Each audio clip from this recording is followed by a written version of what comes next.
物是我的，我们休想拿走师尊的宝物！谁活到最后就是谁的。师尊，您一定没想到吧？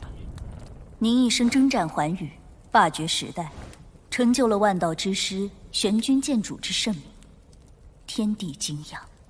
结果刚刚去世，这千古荣耀就土崩瓦解了。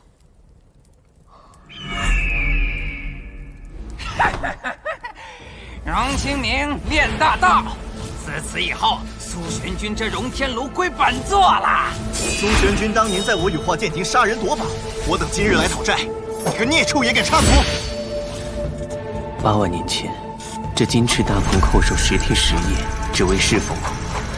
羽化剑庭更是得我庇护和赐赠10方剑经，才崛起为大荒九州6大道主之一。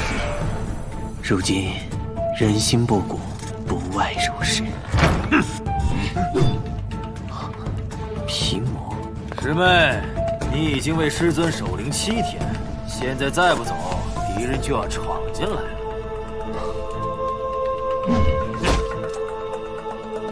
师兄，师尊逝去之前，就已让我们这9位传人各自离开。可是，为何你又回来了？我怎可能眼睁睁看着那些叛徒和仇家毁掉师尊所留的宝物？师兄，你此番回来，不就是为了九玉剑吗？小师妹果然聪明，但九玉剑我今天拿定了，给我拿下！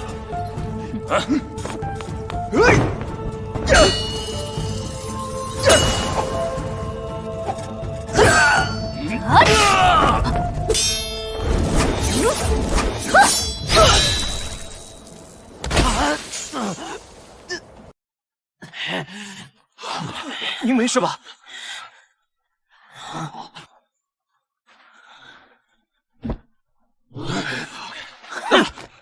此般贱气！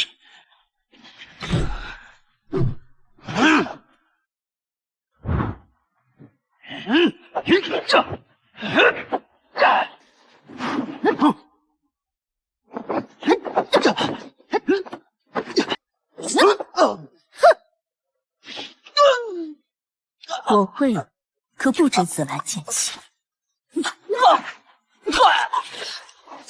你这贱人，你怎么好使？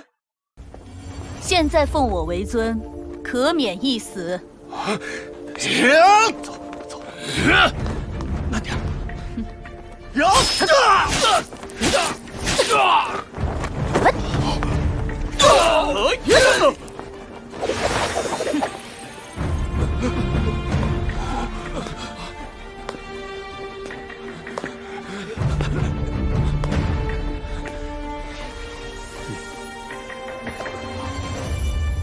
我等愿奉清汤女皇为尊，我等愿奉清汤女皇为尊，我等愿奉清汤女皇为尊，我等愿奉清汤女皇为尊。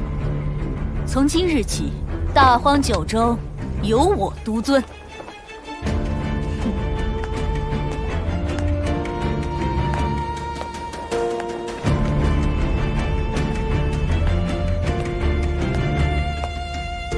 师尊，我为你守灵7日，镇压叛徒，已尽了师徒情分。但那九玉剑，可不能就这样随你一起下葬。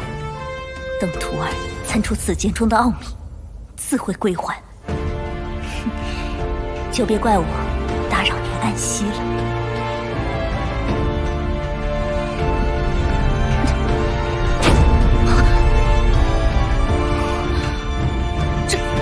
这怎么是空的？九玉剑呢？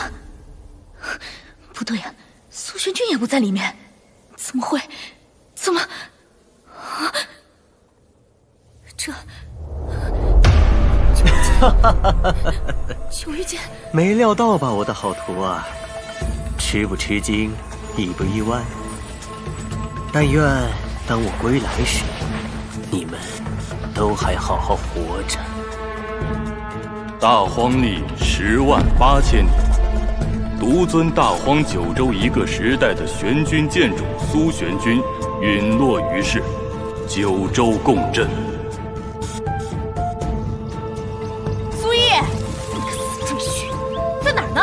还不快出来！来了。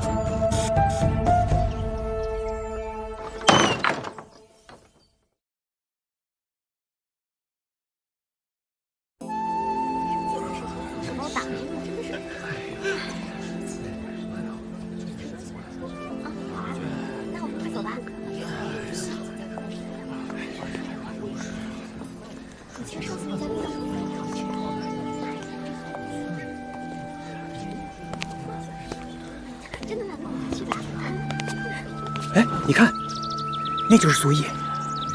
听说1年前他还是清河剑府外门剑手呢，声名鹊起。后来一场变故令他修为尽失，现在成了文家的上门女婿。唉，可惜了文灵昭这样一个大美人，何等的风华绝代，广陵城公认的第一美人，却嫁给了这样一个废物。就是。哎，走吧。来，去那边看看。他们说的也没错，无论前世今朝，谁又知道？现在的我早已不是以前的我了。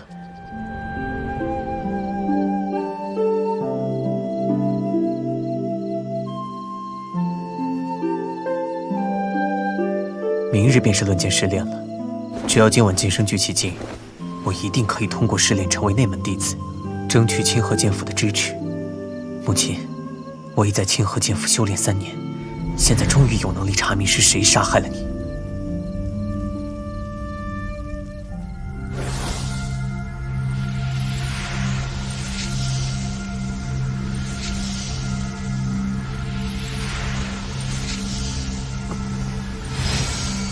马上就要突破至聚气境了。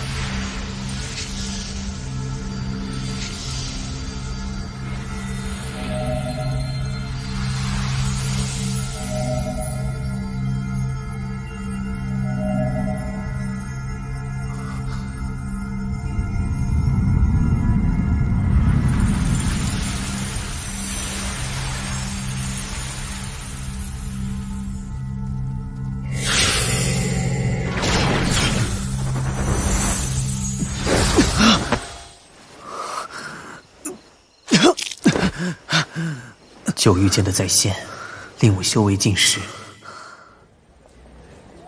于是我彻底被玉京苏家舍弃，被扔到小小的广陵文家入赘。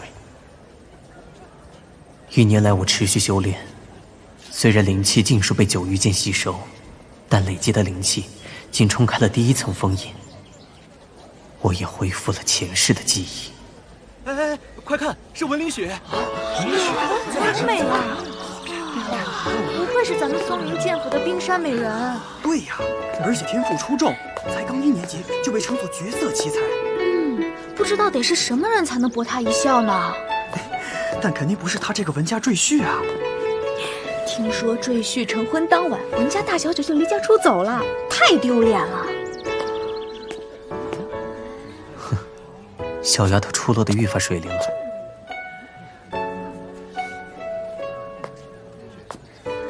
姐夫，你怎么来了？好美呀！他竟然对那赘婿笑了。原来你在学府时是这样的呀。我若不冷着脸，不知有多少讨厌鬼前赴后继的叨扰我，那样可就太烦人了。也对，凌雪也称得上是1等1的小美人了。再长大一些，便会更加美丽。完了，就因为太高兴，我这1年辛辛苦苦装出来的冰冷模样全毁了。算了，不管那么多，我看着姐夫高兴就好。姐夫，你自从入赘我们文家，便足不出户，颓废厌世，抑郁寡欢，让我担心了好久，生怕你忽然想不开，做出一些不好的事情。可现在，咱们俩才1个月没见面，姐夫就好像变了一个人。我们也有1个月没见了，难道是你同我疏远了？姐夫，你可别逗我，我们关系不是最好的吗？这段时间，我只是想明白了一些事情，不会再像以前那样了。姐夫现在气宇轩昂，超尘脱俗。咱们回家吧。其实我今天来接你，是因为你姐姐回来了。姐姐她终于愿意回来了。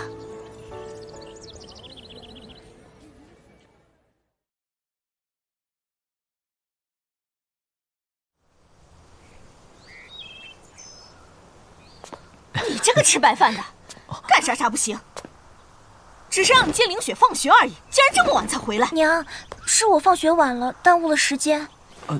行了，你这丫头，赶紧去吃饭。听话，去吧。我警告你，苏怡，你要是敢对凌雪有什么歪心思，我活出命也要把你废了。您未免想太多了，凌雪毕竟是我的小姨子。谅你没那胆，你跟我来。族长他们还在宗族大殿等着呢。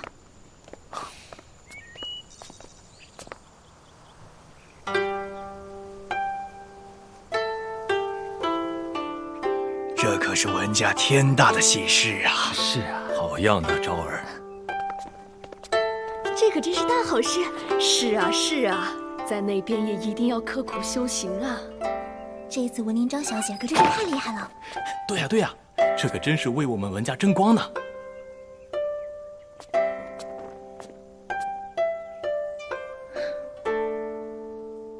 文灵昭，凌雪那丫头在松云剑府表现出的冰冷姿态，明显是在学她姐姐。可文灵昭的冰冷气质早已经融入骨子里了。族长，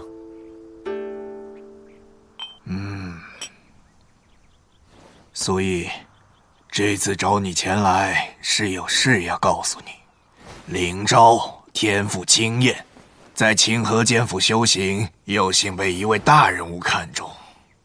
如今的灵昭已经是天元学宫的正式学员了。你应该清楚，天元学宫是多么强大的存在。对我们文家而言，灵昭能够有幸进入其中修行，称得上是一桩天大的喜事。所以我劝你有点自知之明。文族长这话是想休了我不成？你一个不知哪里来的野小子，一无是处还敢这么嚣张！灵昭的大好前程不能被你这么个废物拖累。二叔伯既然意见这么大，为何不去求老太君的同意？这婚事，他可是出了大力。那就如苏师兄所愿。魏公子，他怎么还来了？他应该自己来了。魏征阳。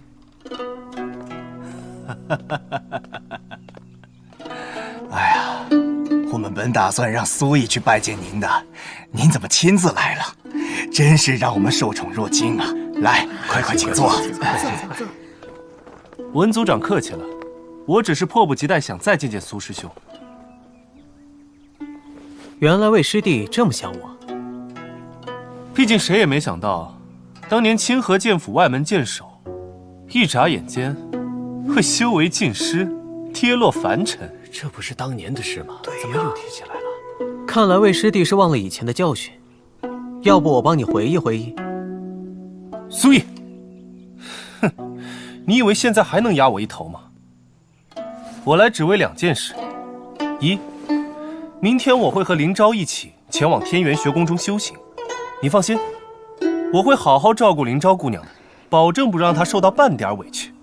二，我会以云和郡魏家的身份，请文老太君亲口解除这桩婚事。你一个修为尽失的赘婿，根本不配和灵昭在一起，只有我才能。魏征阳，你退下。文灵昭帮苏毅说话。灵昭，难道你要帮他？不管如何，只要婚期还在，苏毅仍旧是我的丈夫，是文家的赘婿。是啊，我可是文家的赘婿，魏师弟又是什么身份？也想入赘吗？一个外人，堂而皇之的站在文家宗族大殿上，说以后要带我照顾我的妻子。诸位，这话如果传出去，世人会怎么看待文家？又会怎么看待文灵昭？这苏毅，你找死！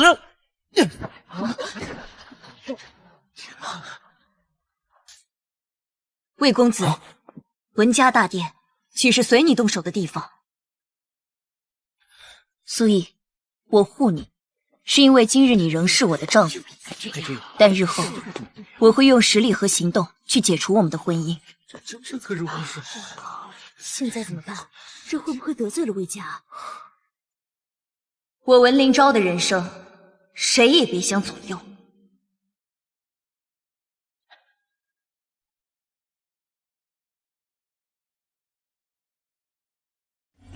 苏毅，我护你，是因为今日你仍是我的丈夫，但日后我会用实力和行动去解除我们的婚姻。这可如何是好？我文灵昭的人生，谁也别想左右。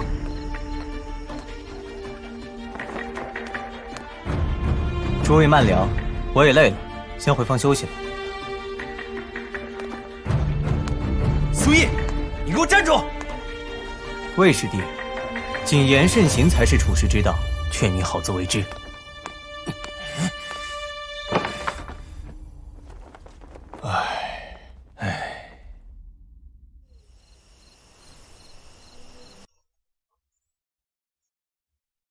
当前最重要的是修炼。修炼之道分4大阶段：武道、元道、灵道、玄道。前世身为玄君剑主，我活了108000年，修为真至玄道最后一个境界玄和境。但对现在的我来说，玄和境太遥远。当务之急是重新修炼，在武道路上打一个雄厚无比的根基。武道乃修行第1阶段，大道之始，分作斑血境、聚气境、养炉境、无漏境，这便是武道4境。斑血境为武道最初之境，分作炼皮、炼肉、炼筋、炼骨4层。此境圆满时，气血强盛，铜皮铁骨，可生死虎豹，指碎食言。踏入此境者，被称作武徒，也就是我现在的境界。姐夫，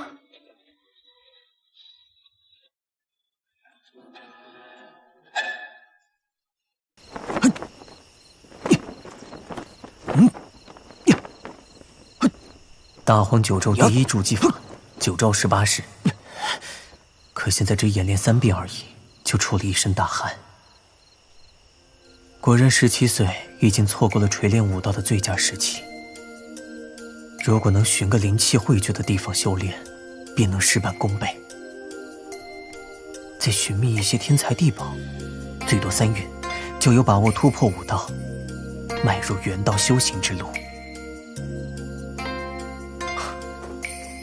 是我想多了，以大周这等贫瘠的灵气，想要孕育出天材地宝层次的灵药，近乎于不可能了。灵气，灵气。小丫头别躲了，快出来！姐夫，我不是故意打扰你的。说什么呢？凌雪这不是关心姐夫吗？姐夫如果想寻得灵气之地，可以去城外的鬼母岭看看。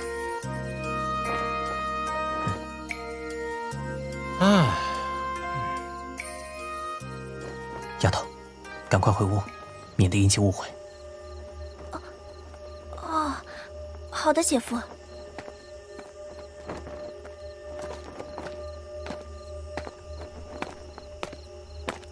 哼。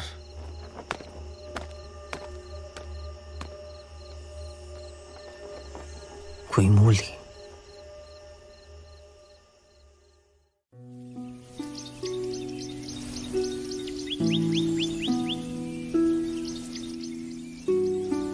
阴气锁山，煞物不散。这倒的确是一处阴魂厉鬼的福地。这里的灵气虽然依旧稀薄，但对现在的我而言，已经很不错了。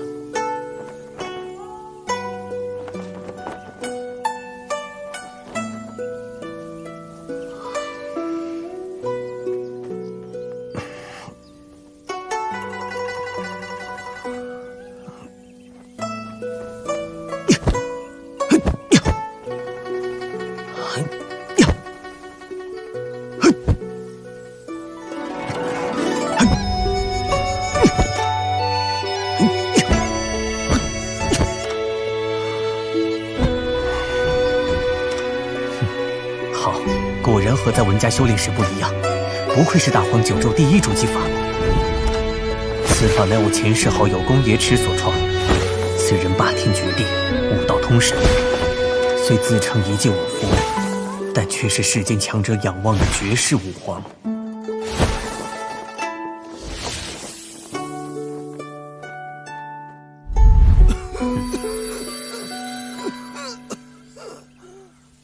不好！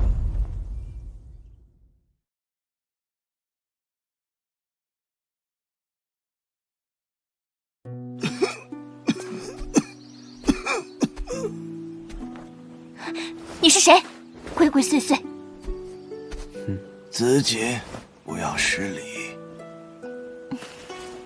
啊，若有得罪，还望包涵。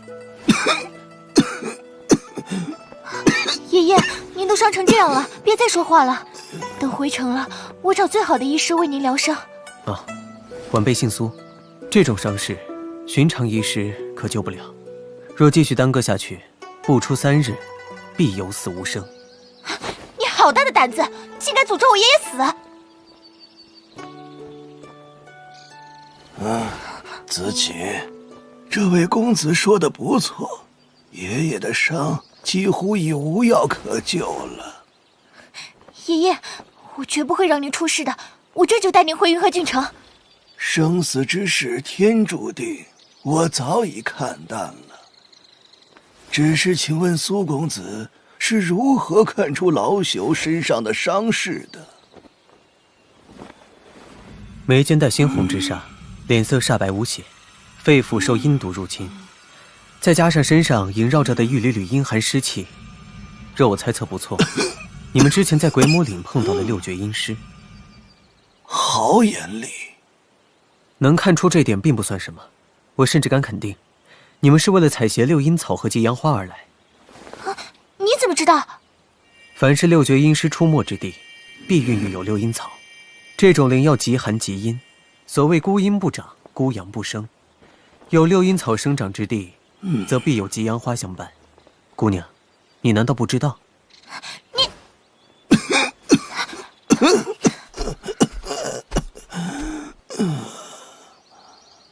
先找地方坐下吧。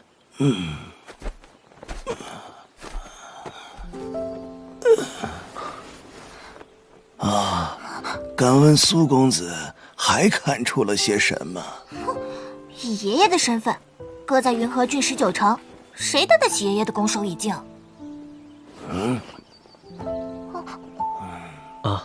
那晚辈就直说了，以你养炉境第3重的修为，就算采到6阴草和吉阳花，怕也不可能让你突破境界。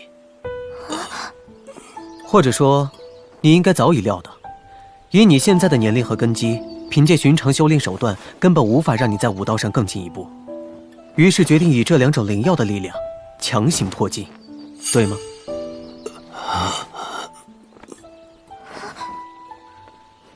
爷爷，他怎么全都知道了？苏先生法眼如炬，老朽叹服。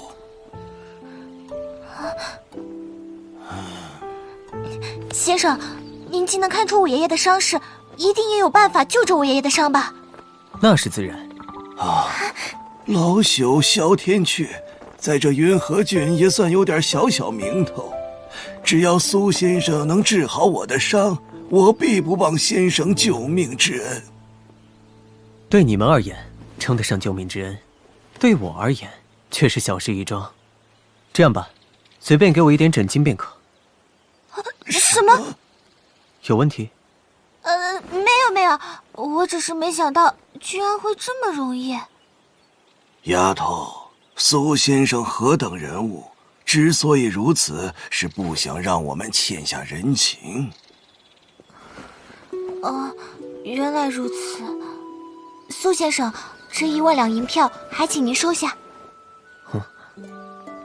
这1万两太多了。可我身上的银票面额，最小的也是1万两。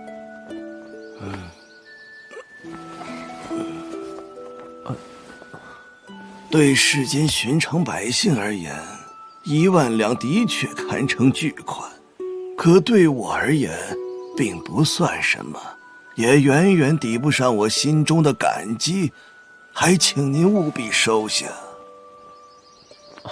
两位莫行如此大礼，这本就是晚辈的举手之劳，却让你们破费了。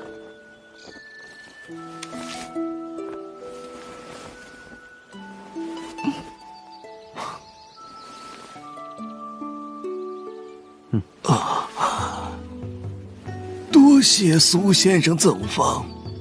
这些药，你需吞服7天，7天后你在此等我，我会帮你彻底消除五脏中残余尸毒。我还有事，先行一步，告辞。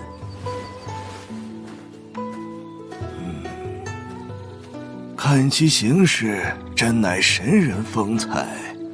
子锦，你记住，下次再见，务必要更谦虚恭谨，万不可有丝毫怠慢。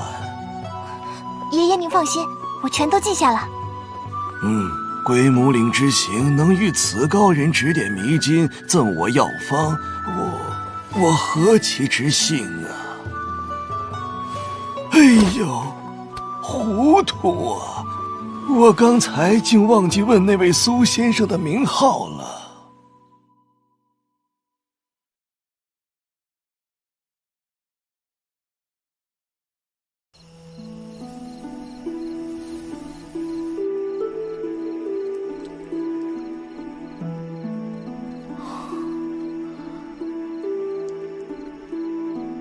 这就是松鹤断体术的吐纳法。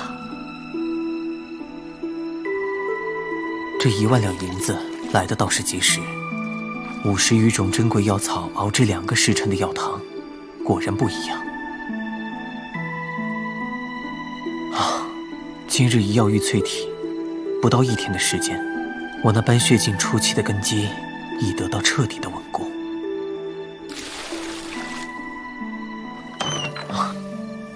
突破斑血镜初期圆满，在武道入门阶段，淬炼的是体魄和气血。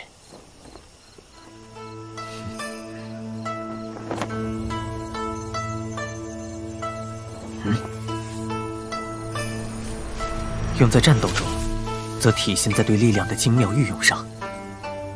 姐夫，凌雪，你今天怎么从剑府回来了？今天是我生辰啊！哎，糟糕，我都忘记今天是你诞辰了。没关系，家里人也都没记得。后天就是祖母80岁大寿，我父母和其他族人都忙着呢，哪有心思管我？每年如此，我都习惯了。哎呀，姐夫快走吧，我已经在聚仙楼订好宴席，我的朋友们应该都已经到了。好。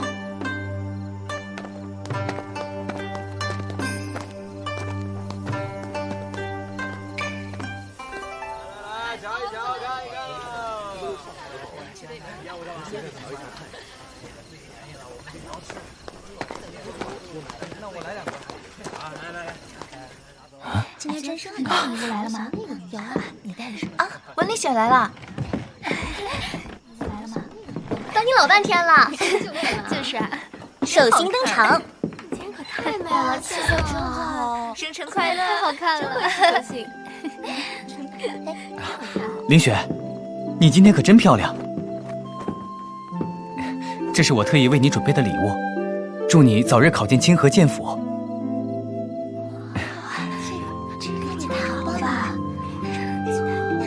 叶腾，你怎么在这里？凌雪，今天是你生日，这是我的一番小小心意，还请收下。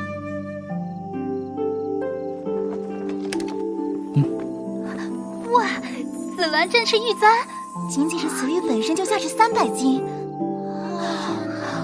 哇，这也太昂贵了吧！就是啊，太好看了吧！天哪，好啊，我也想要。凌雪，喜欢吗？这可是我特意为你准备的。啊，这礼物太贵重了，你还是收回去吧。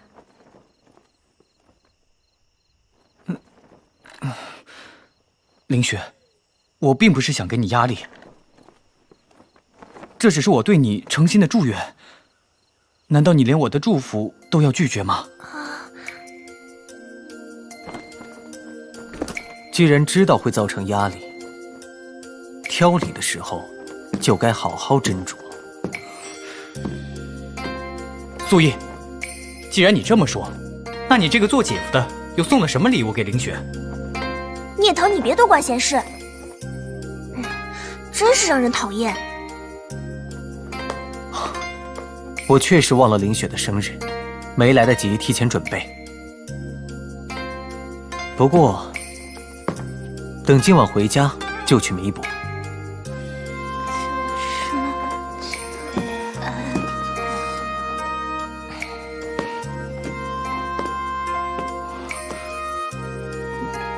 晚上回家弥补。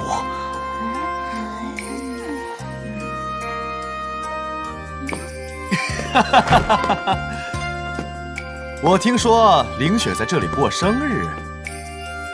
我生日和你有什么关系？你最好现在就出去。哎呦，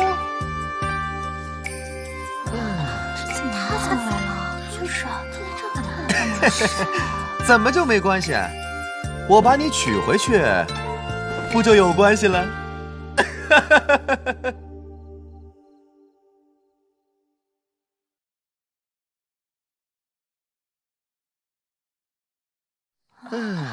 他才来了？就是啊，他在这干嘛？我生日和你有什么关系？你最好现在就出去。哎呦，怎么就没关系啊？我把你娶回去，不就有关系了？你们瞧瞧啊，美人就是美人，连生气都漂亮极了。哎，你们说，若我把她娶回家，老爷子肯定也会很满意吧？黄乾俊，广陵城3大宗族之一黄氏的嫡系子弟，其父便是黄氏当今族长黄云冲了吧？皇少，这里可是聚仙楼，还请你放尊重些，伤了和气对谁都不好。你算个什么东西啊？也敢教训我？哼，这是官2代和富2代要开战了。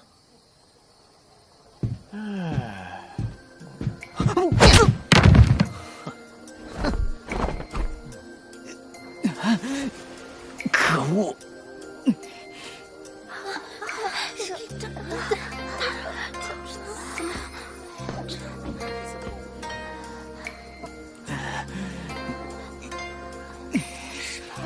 聂腾不会打不过皇家恶少，终归是因为皇家势大。他能为凌雪出头，为人也算不错。黄乾俊，你究竟想做什么？嘿嘿嘿，这个问题好。过阵子我会让我家老爷子去你们文家提亲，以后咱们就是一家人了。哎呀，少爷好眼光，那姑娘就是咱们的少夫人了。那我们就得提前恭喜少爷了。这不是黄莹吗？皇少把自家护卫首领都带出来了，这是要明抢啊！可笑，我文凌雪宁死也不会嫁给你这种恶棍。哼，话可不能说这么绝。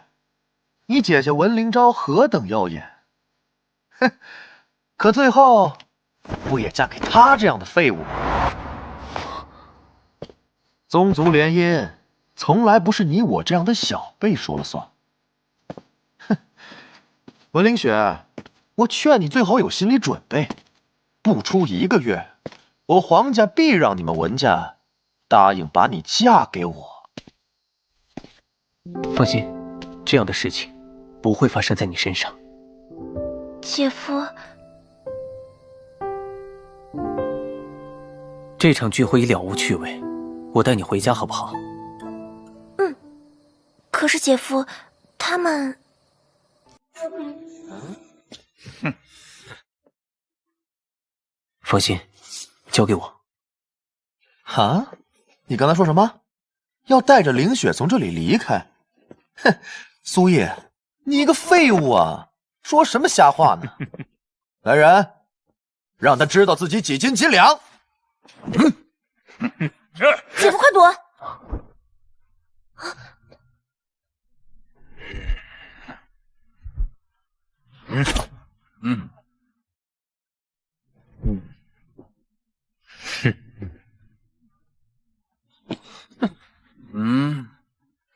竟是些练力不练气的货色啊！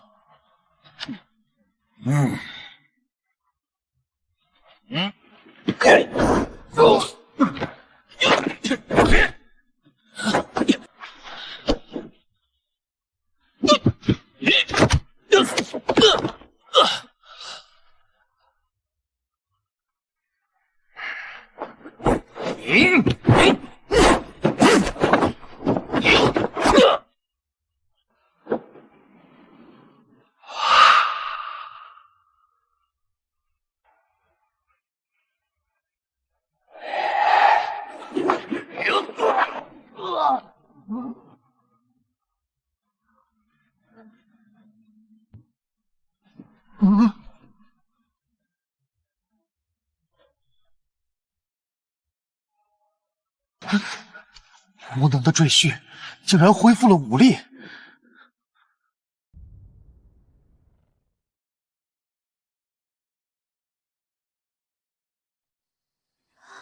怎么会这样？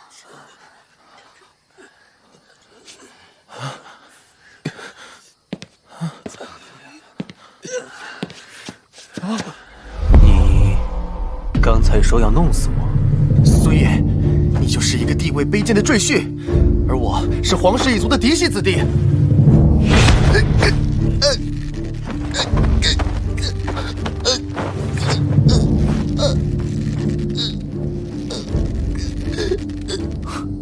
那又如何？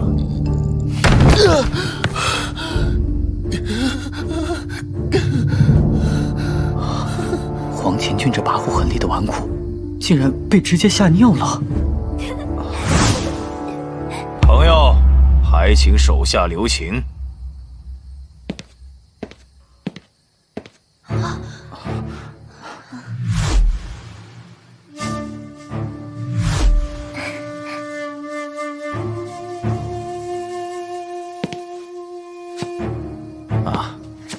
鄙人岳天河，聚仙楼掌柜，还请朋友给个薄面，放黄少一马。他就是岳天河，聚仙楼老板。听说此人手眼通天，背景神秘，所以这聚仙楼里的往来宾客，无不是广陵城中顶尖的大人物。岳老板来得倒巧，这家伙刚刚闯进来闹事，你不管。现在他命悬一线，就跑来要我收手，你倒是很会审时度势啊！这苏毅今天是疯了吗？竟敢当众驳岳天河的面子！苏公子教训的是，怪我来得太迟了，否则一定不会发生这样的事情。还请苏公子见谅，来日有机会，我定上门赔罪。啊！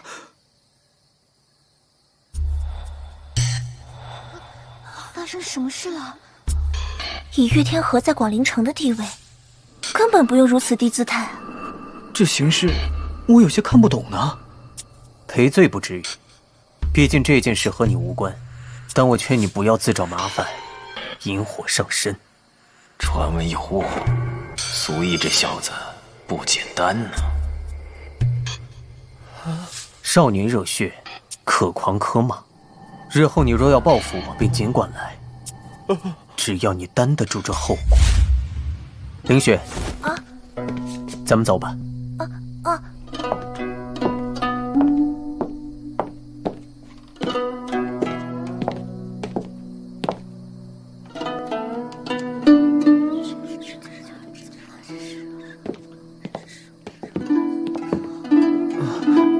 走吧，走吧。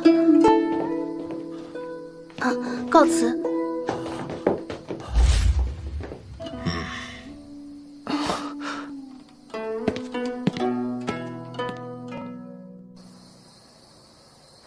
天哪，这真的是文家赘婿吗？就是啊，他以前不是。姐夫，走吧。行了，走吧。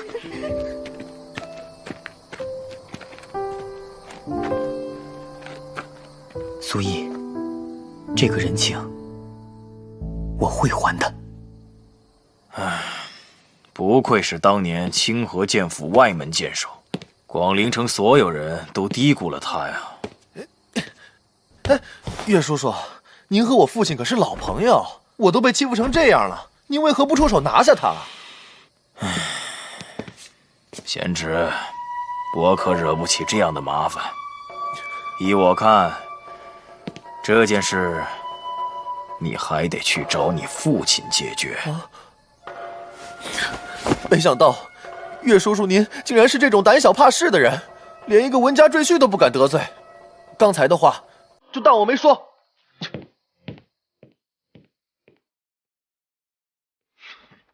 蠢货！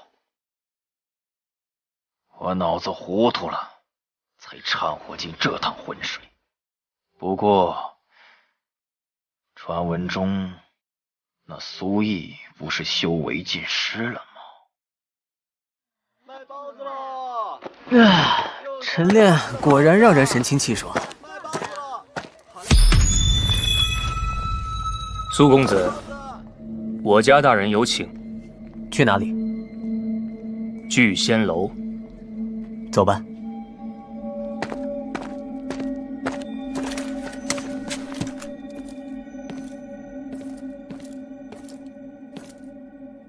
苏叶，你可总算来了。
父兄，你怎么来了？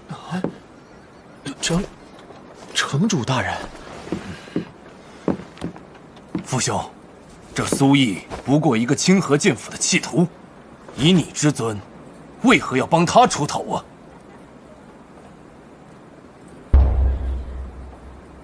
看在你我相识的份上，我不妨告诉你，在来这聚仙楼之前，灵瑶郡主说了，苏先生身上少一根头发，就让我富山摘下脑袋抵罪。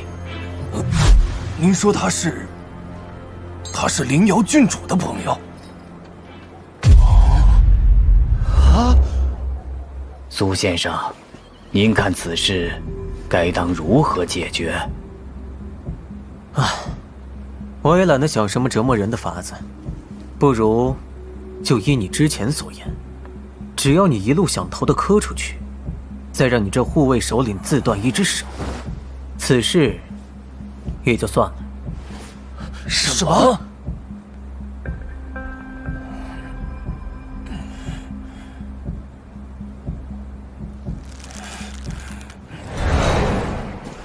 今日黄某糊涂，冒犯公子，还请公子恕罪。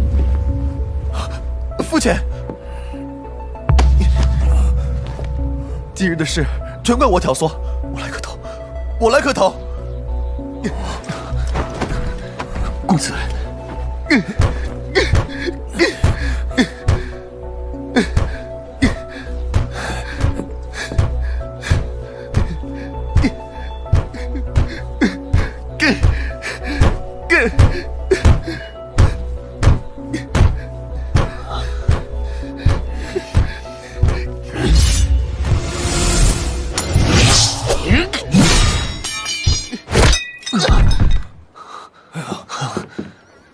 好了，我也不是得理不饶人，是条汉子，下手这么狠，真断了手筋，怎么做你的护卫统领啊？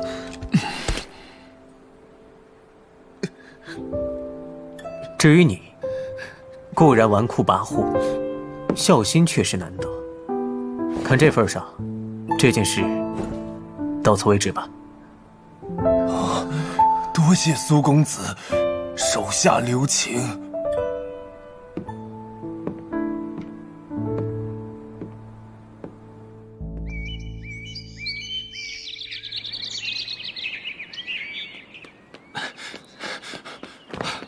苏毅返回我们家了。抬回来的吗？自己回来的，毫发无损。这怎么可能？黄前俊受到那等羞辱，皇家岂能如此轻易放过苏毅？这其中必有蹊跷。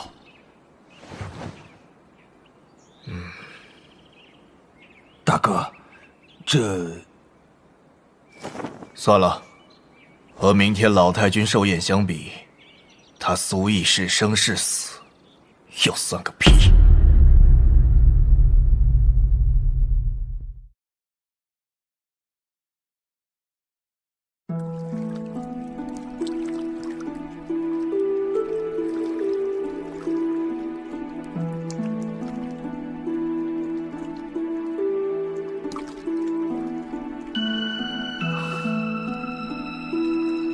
现阶段，我每天药浴要消耗大概500两的药材，可要想进一步修炼，每天至少需要1500两的药材，多少银子也不够这样烧的，得找个时间去见见上次那个小天阙。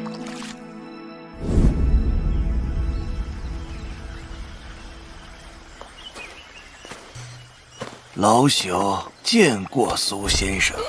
子锦见过苏先生。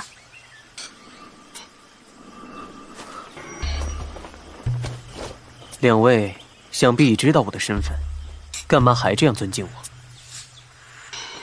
请苏先生原谅，是子锦自作主张，派人去打探您的身份。如果让先生不快，子锦在这儿向您赔个不是。下不为例。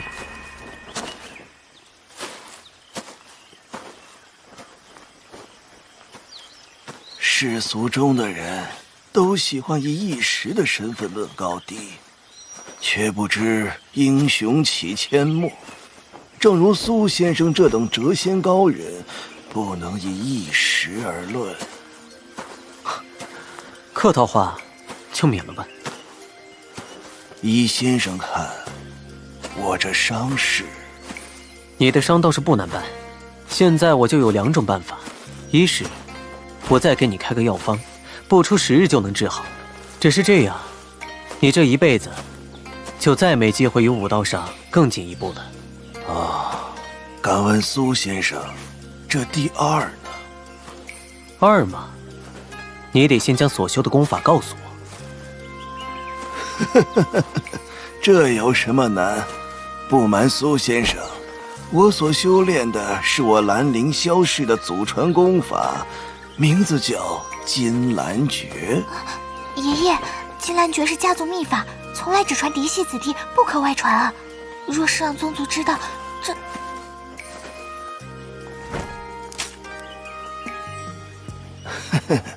傻孩子，你还记得先生之前练习的拳法吗？记得，那功法很神妙，我只是看着，心神就不自觉被牵动了。那才是真正的神仙之术。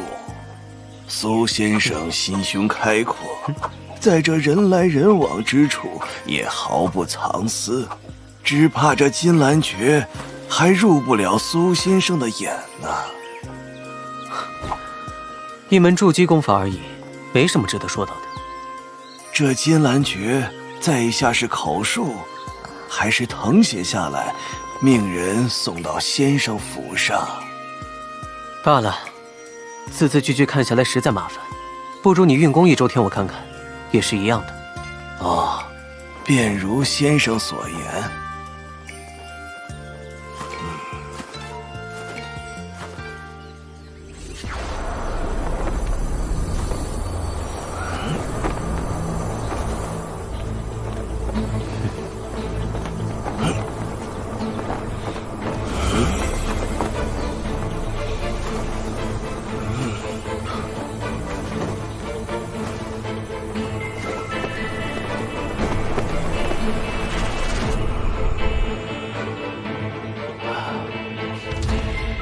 果然不出我所料，这功法缺陷极大，筑基还算凑合，修为一高，恐怕会步步凶险。你既已修炼到养炉境第3重，想来已经领会过了。缺陷？先生说的不错，老朽自突破养炉境起，已经在鬼门关上走了3遭了。既然这样，用第1种法子替你治伤，不过是治标不治本。你今后只要还在修行这门功法，就免不了再次遭遇凶险。先生既如此说，想必已有了万全的法子，还请先生教我。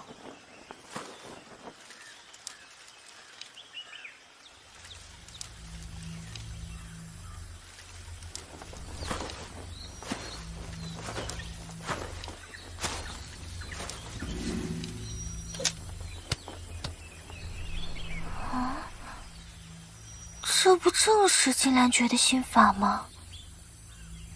不对，和族中的心法有些不同。说不上万全，对症下药而已。你这功法有缺陷，我帮你把缺陷补上就是了。至于重新修炼的事，我就帮不上了。文家今日老太君大寿，我先回去了。